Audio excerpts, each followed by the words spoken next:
এই দেখো বন্ধুরা, আমাদের ভাতিজা ভিডিও দেখতেছে।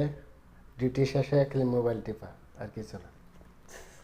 আর আমার কাম, আমি একটু আচার বানাইতেছি। এই যে দেখো, এই যে কি লোভনীয়, কেমন লোভনীয় হয়েছে একটু দেখো। রাখবো কোথায় মোবাইলটা আমি উপরে দিকে রাখলাম ওটা করে দেখানোর জন্য। এই দেখো, আমার তো অনেক কাজে ইচ্ছা করতেছে, একটু ঠান্ডা হলে জিনিসটা ভালো হবে। এখানে আম আনছিলাম 2.5 কিলো, চারটা টুকটা রোদ্রে শুকাইলাম, তারপর গরম পানিতে ধুইয়া তারপর একটু সিদ্ধ দিলাম হালকা পানি দিয়া।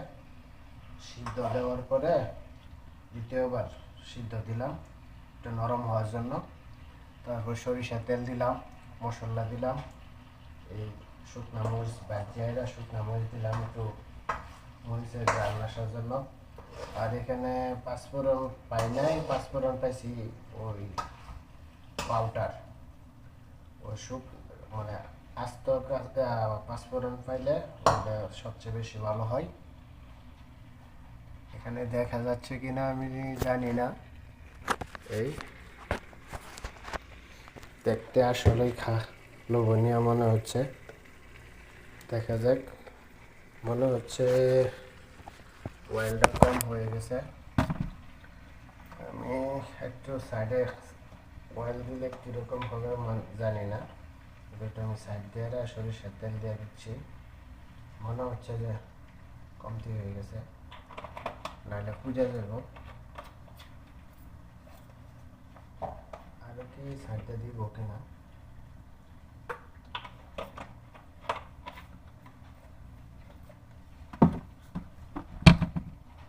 এখানে কি দেখা যায় নাকি জানি না। একলা মানুষের, ব্যাচেলার মানুষ বিদেশে কাজ করার পরে টুকটাক একটু ইচ্ছা হয়, দেখা গেছে কিছু পাকটুক করে খাই। এমনি আচার কিনা যায় এদের, এখানে আচার কিনতে পাওয়া যায়, দাম বেশি না, 1 কিলোর দাম 15 রিয়াল। কিন্তু নিজের হাতের বানানোর শখে একরকম। দেখো কি মাখা মাখা হয়েছে। এখানে তো লাইট